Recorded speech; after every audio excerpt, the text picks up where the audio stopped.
So today we're going to be talking about translation of expressions or equations from words to the algebraic notation, or going back and forth. We'll talk about some basic standard good old equations.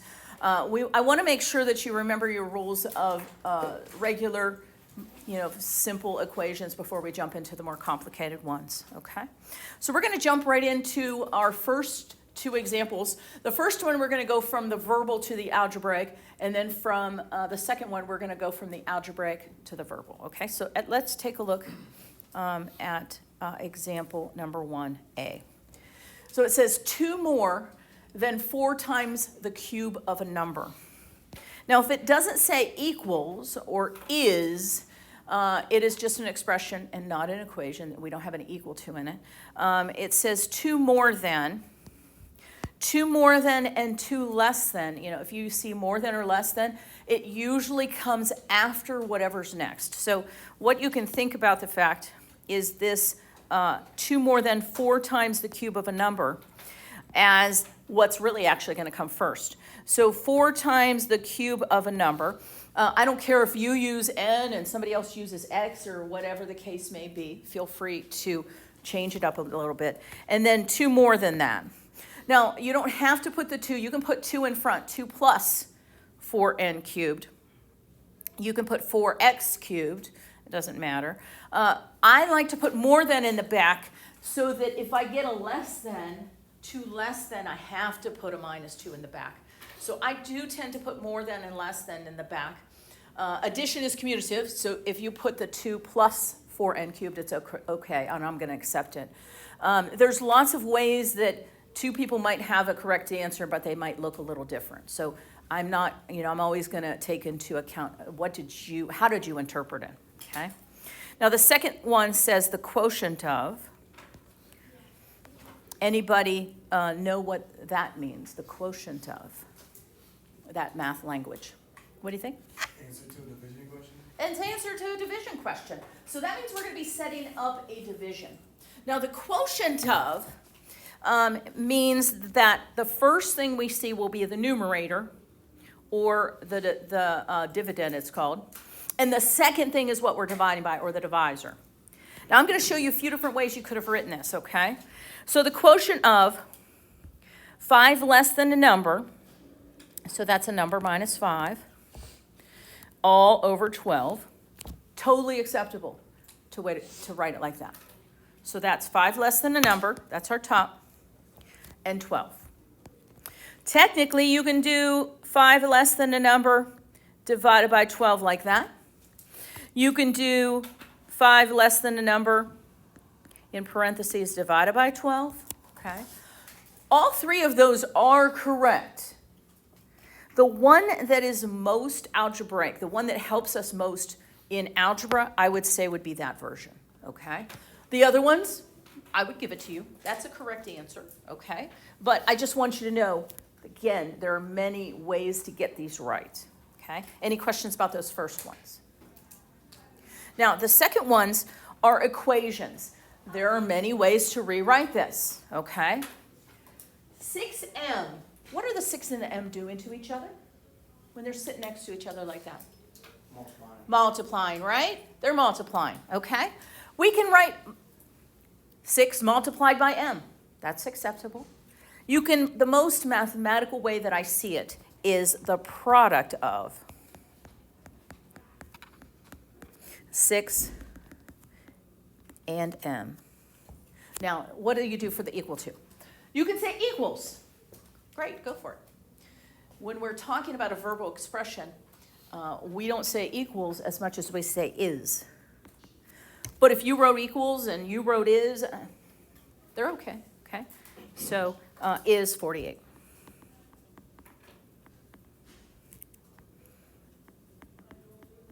Okay, so that is one way. You could say the product of 6 and m is 48. You can say the multiplication of 6 and m equals 48. Again, lots of ways to interpret these, okay? The next one. What's a common word we see that we use in a mathematical phrase for addition? Plus. Plus. There's another one I was thinking of too. Anybody have another one? Yes? The sum of. So if one person writes plus and you write sum and another person writes addition, all those things are okay. But let's go sum. So the sum of a number and 12. Let's use equals this time. Let's change it up a little bit. Equals 38. So again, there's more than one answer to these problems that are totally correct. You can use sum, you can say addition, you can say plus. All those things I'm going to know what they mean, and they are correct. So there's lots of ways to interpret a math equation, a math expression. Okay, everybody good with those ones? Okay. Let's talk about an open sentence versus an equation. An open sentence has no equal sign. It is more like an expression. The sum of x and 2. 4 times the product of 7 and a number. Things like that, okay?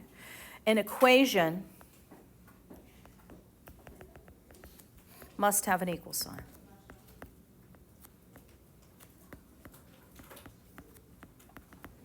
Okay?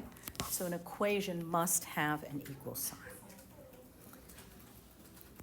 So open sentence has no equal. It's an expression that we don't know a lot about. So x plus 7, the sum of x and 7. We don't have what it's equal to. We don't have as much information as we have in an equation because it must have an equal sign. We must have how two things are related to one another. So that is one of the biggest differences we're going to see. Okay? Now, for equations, we have to have some rules to follow. Because technically, we're kind of undoing the order of operations. You know, we have that, please excuse my dear Aunt Sally and all that good stuff. Well, we're kind of undoing that. So we need to have some equation rules, some properties of equality. So the next little section here are 4 of the most common properties of equality. Okay? What's the first one? The first one says that x is equal to x. A is equal to A, B is equal to B, 2 is equal to 2. The reflexive property allows us to start somewhere. Now, you might not think about it, but let's say that I start and I want the answer to an equation to be 5. I'm going to start somewhere that leads me to that. And I'm going to use the rules to work backwards so that I have a nice equation. So some of these properties allow me to have a place to start. Now, the symmetric property has 2 pieces to it. It says if x is equal to y, sorry, you can see where there's a crack on my iPad, then y is equal to x. If x is equal to y, then y is equal to x. I think of symmetry. I think of looking in the mirror. I think of taking a butterfly and folding it in half. They match. Okay? So if x is equal to y, then y is equal to x. Now, why is that important? Well, in an equation, I don't care if yours on someone's paper says 4 equals x and someone's paper says x equals 4. It's still exactly the same information. So don't be caught up if you want the x on one side, just turn it. But you have to turn the whole equation. Okay? So that's where the symmetric property comes into play. Now the transitive property, look for a different, this is why I think about it. They're given in this order. You probably did them last year in geometry, I think. The reflexive property uses one thing. The symmetric property uses 2 things. The transitive property is going to use 3. Okay? It says if x is equal to y and y is equal to z, then x has to equal z. If x is equal to y and y is equal to z, then x is equal to z. Now, how is that important? Why is that important? See this connector? See how y is connecting these things? So if they're both equal to 2, then X and Z are equal to 2. So it allows us to kind of mush things or combine things together. If X and Y, or X equals Y and Y equals Z, then X equals Z. There's 3 things in that list. That's one way to think about if you go in alphabetical order, RST. Reflexive is one thing, symmetric kind of links 2 things together. Transitive now links 3 things together. Now, substitution is its own little animal. It basically says that if X is equal to A, then wherever you see X, you can replace it with A.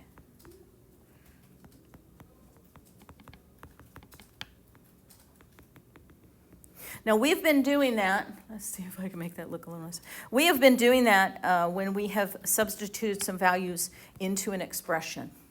We've been doing that. Substitution is super powerful. Here's a simple example of substitution. If you see on the page one side of the equation and it says 3 plus 2, don't we know that that's equivalent to 5? So we can take out 3 plus 2 and replace it or substitute in the value of 5.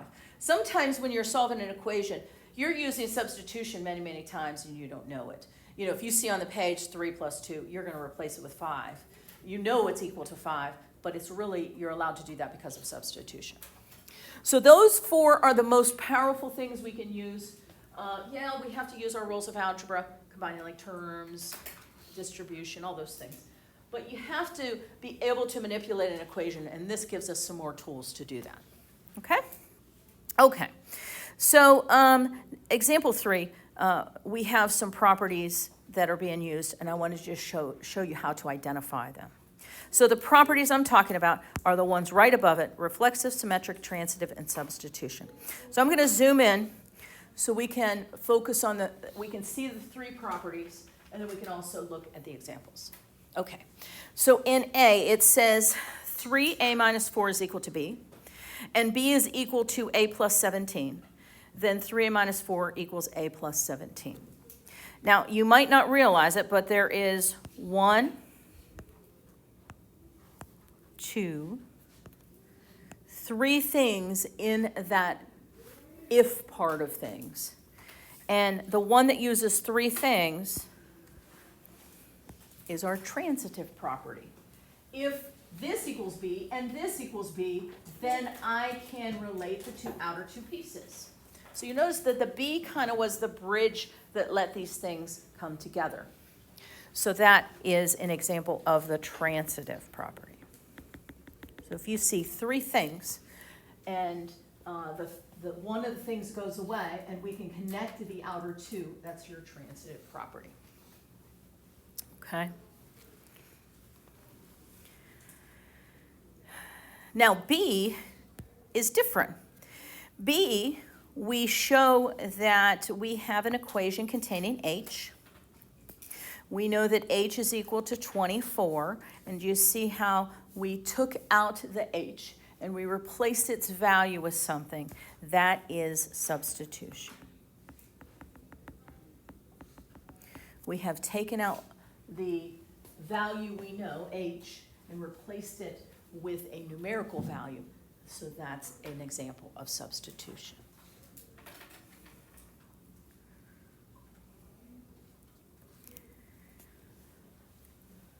So those are important things. And usually that's if you have something that you want to substitute into an equation, where you have 2 equations. You might recall back probably in Algebra 1, you did some systems of equations, and some of those properties will pop in then. Okay. Any questions about those, how I got those 2? Now, some other properties that are going to be helpful to us are the properties of equality. So that's what, and the properties of equality we use most often aren't necessarily reflexive, symmetric, transitive, and those. Instead, it's the additive and subtraction property of equality, multiplication and division property of equality. So let's say you have 2 things that are equal to each other. What the additive property says is that I can add the same thing onto both sides. But we can also subtract the same thing as long as it's the same thing from both sides. So that's all the addition and subtraction equality properties say. We can add whatever we want as long as we do it to both sides. We can subtract whatever we want as long as we do it to both sides. So that's super powerful because, like, if you have a plus 2 on one side, then we can subtract 2 from both sides and get rid of it. So it just allows us to manipulate things and change some things in a really nice way. Okay? So that's the additive and subtractive property of equality. Very nice. You're allowed to add things to both sides, subtract things from both sides, as long as you do it to both sides. For multiplication and division, you probably know where this is going. If we have two things that are equal, or we have an equation, as long as you multiply by both things or both sides, it won't hurt the equation. Or you can divide by the same thing on both sides, and it doesn't hurt the equation. Let's make that a different variable.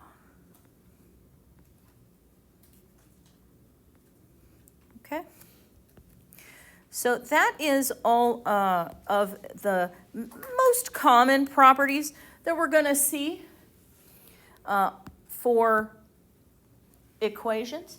Now, obviously, our rules of, please excuse my dear Aunt Sally, come into play, are adding like terms, subtracting like terms, the distributive property, all those properties we've discussed before. Now, it is going to happen probably, I don't even know if it's going to happen once or twice, but you might recall back in geometry, you were listing like the steps of why you did things. Like, remember those, did you do the 2-column proofs in geometry? Did you do the proofs where you had like statements and reasons? Seems like some of you did. Well, we don't really do that much in an algebraic proof. I see that the steps you show as you're going through the process, that's going to prove it to me. So make sure you're showing me some work. Most of you showed work as you were going through things. If you haven't in algebra, you just got to show your steps to prove to me that you understand the concept, but also it's your work and no one else's. Okay, everybody have those rules copied down. Okay, so now we've got some equations. I'm going to do some one-step equations with you first, and then I'm going to do some more complicated equations with you second, okay? So the first example, these ones, they're going to be very simple, very straightforward equations, and then we'll get to ones that are slightly more complicated, okay? So let's look at these first ones. We have some number n minus 4.6 is equal to 2.8. So you'll notice that our value, our unknown, our variable, we are subtracting 4.8 to get 2.8. And so you just need to do the opposite operation. What's the opposite of subtraction? Addition. So we're going to need to add in order to undo what was happening. So you're just going to add 4.6 to both sides. And the reason we do that is because those are going to cancel out really nicely. And that's what you want to happen. But these, we have to actually do the math. So 2.8 plus 4.6 is 7.4. Now, for very simple kind of one-step equations, plugging it back in is not really super necessary. But I do want to just remind you how to check your answer. So all you do is you take the original n, in this case, oh, I'm sorry, that should be an n. Doesn't super matter, but it was an n. Let's keep it going an n there, Mrs. Hahn. But way you can check, we got an n value of 7.4. Where this is sitting right here, take it out, replace it with a 7.4, and do you get a true statement? Now, if you throw into your calculator 7.4 minus 4.6, you better get 2.8. If you don't, you got it wrong. If you got it, if it says, yeah, it's equal to 2.8, then you check your work very quickly. Okay? So remember, the best way to check an algebraic equation is to shove it back in, substitute it back in, and does it work? Okay? Okay, let's do the next one. The next one. What is happening mathematically to this negative 5/8 to the x? Is it adding, subtracting, multiplying, or dividing? When it's touching it like that, what do we assume it's doing mathematically? Multiplying. It's multiplying, right? So the opposite of multiplication is division. Now, putting it over negative 5/8 isn't wrong, but it's very clunky. So I am going to show you a different way. Let me erase that. Instead, what you can do to divide by a fraction is the same as multiplying by its reciprocal. So all we got to do is put this in parentheses, put this in parentheses, put a little dot, put a little dot, and then flip that negative 5/8 over. And so multiply this side by negative 8 over 5. Multiply this side by negative 8 over 5. Now, why does that work? Well, two negatives are going to cancel and give you a positive, so our x will be positive. That's what we want. The 8s are going to cancel. The 5s are going to cancel. It just makes everything wonderful. So as long as you have an 8 in the top and an 8 in the bottom, cancel. 5 in the top, 5 in the bottom, cancel. The negatives cancel. So what we get is that x is equal to this. Now let me show you how to do this very quickly in your head so you don't have to jump into a calculator. What's a positive times a negative? Negative, right? So we know that, just do that. I know a positive times negative is a negative. Throw the negative onto the page. Now let me show you the other one. We can do 20 divided by 5 because the fraction bar, technically, mathematically, is designating division. So 20 divided by 5 is? 4. And then you get that 4, you haven't used the 8 yet. 4 times 8 is? 32. See how quick that's to do that? Especially it works if this is divisible by the particular denominator. 20 divided by 5 is 4. 4 times 8 is 32. Yes? You could have just multiplied everything by 8, right? And then just got it. So another way, thank you. Yes, you can. You can do 20 times negative 8. It is negative 160 divided by 5. You should get 32. That's harder to do. So if I know that that divisor goes into that number nicely, I will divide it off first. You can also put the 20 over 1. Then that kind of really shows you it's going to be 20 times 8 all divided by 5. That also works. So yeah, you can do it both ways. It actually works both ways. So you get your answer. Let's do a little check over here on the side. If we do negative 5/8 times negative 32, which I'm just going to, I'm going to put it over 1 just so that we can see a little clearer. And that should give us an answer of 20. Now, does it? Well, two negatives make a positive. 5 times 32 is 160 divided by 8, indeed, is 20. So it does work. You should be able to use substitution anytime, and it should give you the correct matching things on both sides. So everybody remember and understand or have any questions about the simple one-step equations? Do you remember how those work okay? Okay. Now, let's take a look at one that has a little bit of stuff that needs done first. So when I look at an equation, if I look at the way that it sits, and if I notice that the equation one side at a time can be reduced first or changed, simplified, you got to do that first. Okay? So what I want us to do first, let's focus on this top equation. What happens with this 5 sitting in front of this parenthesis and this 2 sitting in front of this parenthesis? What does that mean, and what can we do? If it's sitting in front, what's it trying to do to the parenthesis? Adding, subtracting, multiplying, or dividing? It's multiplication, okay? Well, when you have two terms like that, what do you have to do in order to multiply? You have to distribute. The reason we have to distribute is because x plus 3 cannot be simplified. So we have to find a way to kind of enter into the parenthesis. We have to find a way to jump in that parenthesis. Well, the only way we do that is the distributive property. So let's distribute the 5 and the positive 2.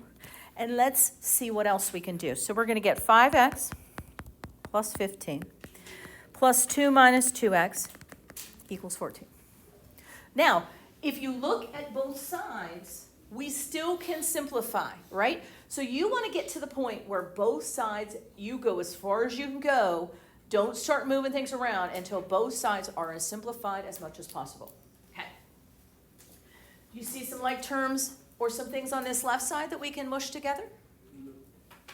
What do we got? What can we put together? Right? Isn't 15x and negative 2x like terms? If I have, 5x.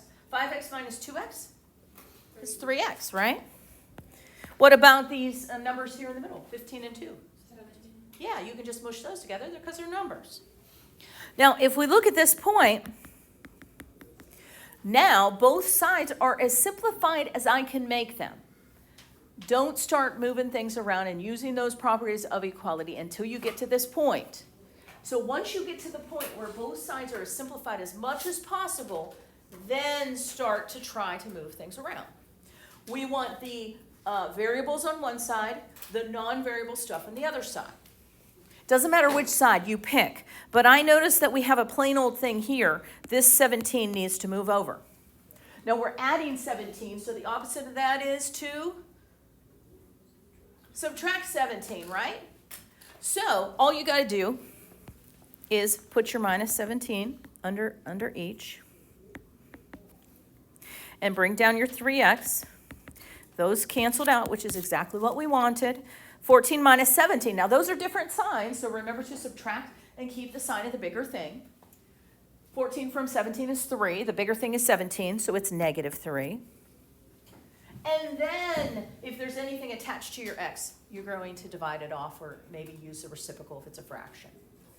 So we need to divide both sides by 3. That's going to get rid of that x. So your final step here, if you divide by 3, you're going to answer that x is negative 1. Now, if I were to check this, I would check it way, way, way back up to the top step, because if you don't get it right when you substitute into the top, you'll find if you've made any silly mistakes along the way. Because if you put it in just one step above or 2 steps above, you might not find a mistake you made in the very first step. So I would always substitute in here. And you do get 10 plus 4, you do get the 14 if you plug it back into the original. Okay? Any questions about the more complicated one? Okay, let's try another one. And this is so written weird. Can we make this, let's assume, what did Mrs. Hott mean? Let's assume that was in minus 3 in front of that, okay? It had 2 equation symbols, so obviously I didn't type something right. So if you can type on mine, if you want to change it, make that a minus 3. Okay. Sorry about that. Make that a minus 3. Okay. So then that makes a little more sense. Not perfect, but a little more sense. Okay. So again, anytime you're trying to solve an equation, even if you take calculus someday, you always kind of look at it initially and say, is there something I can do to simplify the sides as much as possible? So when I see this, think of order of operations. I can't combine 4x minus 2. But what can I do to this negative 3 that's sitting in front of there? Yeah, that distributive property is going to come into play many, many times. So the first thing I want you to do is take this whole thing, this negative with the 3, and multiply it by both pieces that you see there. And then we're going to just list out our steps. Okay, so it's going to be negative 10x minus 12x plus 6, okay? Because we're going to take the negative times the negative and make a positive 6. Okay, so be careful with that. Equals 6. Okay, the left side still can simplify. What are the like terms that you see that we can combine? X. And what do you get when you combine those?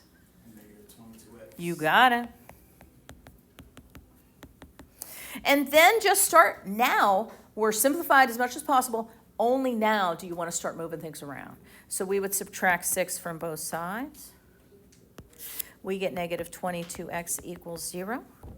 Divide off the negative 22. What is anything divided into 0? 0. Still 0. And so that's a legitimate answer. The x is equal to 0. Now, I will tell you, if you try to divide by 0, that's the one that's funky. But if you just divide 0 by anything, you still get 0. So 0 is in the top of your division, you're good. If 0 is in the bottom, that's where it's weird, okay? So that is that one. Any questions about the more complicated equations? Good? Everybody good with that and have it written down what you need? Okay. So we had started to use formulas in the last notes. We had done that like why do I keep saying volcano? Tornado problem where we had used that substitution. Here is a formula for the area of a trapezoid. You might recognize that formula. And it says to solve for B2. Now, I think it was in our algebra review we did that we had rearranged a formula for like Celsius and Fahrenheit, maybe it might have been.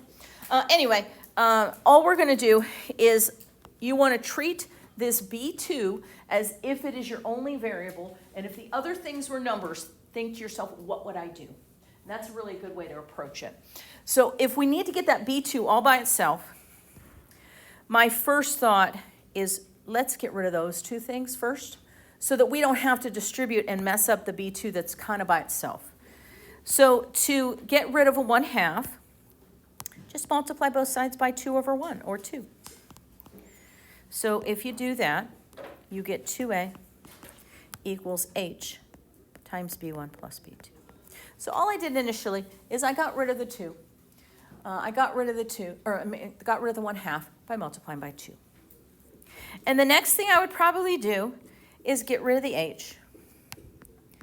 Divide off the h by dividing by h. So now there's nothing left on the other side but the parenthesis. So we have 2a over h equals the b1 plus the b2. When the only thing left is the parentheses aren't necessary anymore because there's nothing impeding that value. So you don't need to write the parenthesis. Again, I'm not going to count it against you if you wrote the parenthesis. It doesn't hurt anything. And then we're adding those two values together. So if we subtract off the one we don't need, we will be done, and we will get the answer that we are looking for. Let me make this a little bit smaller so that I can fit it in there. And so our final answer would be that B2 is equal to 2a divided by h minus b1. Now, if you distributed the 1/2 h into both things and then got your B2 by itself, your formula will look slightly differently than this, but still be totally correct. So again, because we're kind of undoing order of operations, two people's paper might be perfectly correct and look slightly different. So I've always been a teacher that will all kind of look at your papers individually and go, hey, what steps did you take? Okay, what steps did you take? Okay, you got the right answer. They look a little different, but that's okay. Okay? Everybody good with how I did that one? That one's kind of a weird one. Okay, so just undo the things that are touching the variable you're looking for. If that was a number, how would I get rid of it? Is a good way to think about it. And then question 7 is just a little ACT question that I found that I thought was kind of interesting. We have this algebraic equation, 6x minus 12 equals 18. What is the value of 6x plus 5? So I'm going to give you a minute to try to see what you can come up with for this one. So I want you to try this one. And then I'll show you 2 different ways to solve it. So go ahead and give it a shot yourself, please. And then I'll show you 2 different ways that we can solve it.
Guys ready? You want to see?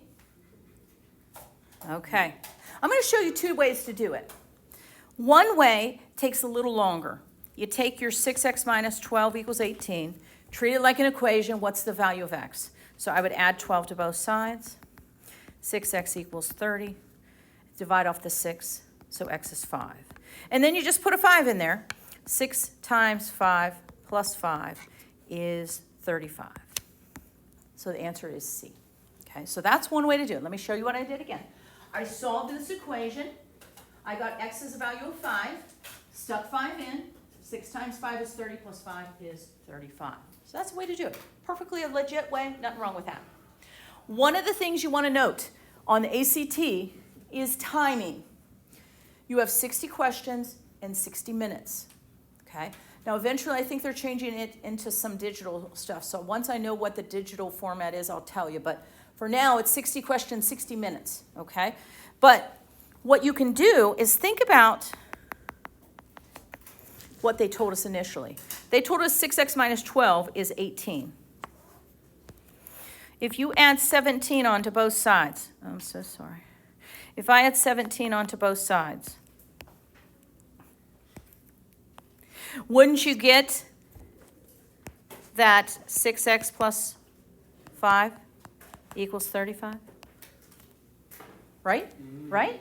Because 17 plus minus 12 is 5. That's what they were looking for. What is 6x plus 5 equal to? 35. So you can manipulate the original equation to match what they were searching for. It works, okay? Smart. Faster, thank you. Faster, it's faster, okay? I've helped a lot of students increase their ACT scores. So I will show you ACT stuff as we go because I want you to, increase those scores, okay? Everybody good with that? Okay. Now, your homework, just like before, is underneath. I really kind of chopped piece by piece. So it's not odds, it's not evens, it's just all the ones that are under there, okay? You have some time now. You'll have some time probably, I'm thinking Wednesday. We are going to have a quiz over 1-1 to 1-3 on Friday. We will review for that on Thursday. At this time, if you want to take a picture of your notes, feel free. Or when you turn in your homework, make sure you're turning in pictures of the notes as well. Okay, do we have any questions at this time? Nope. Okay, work on some stuff, do some math. If you need me, just ask. I will help. So there you go, you're there.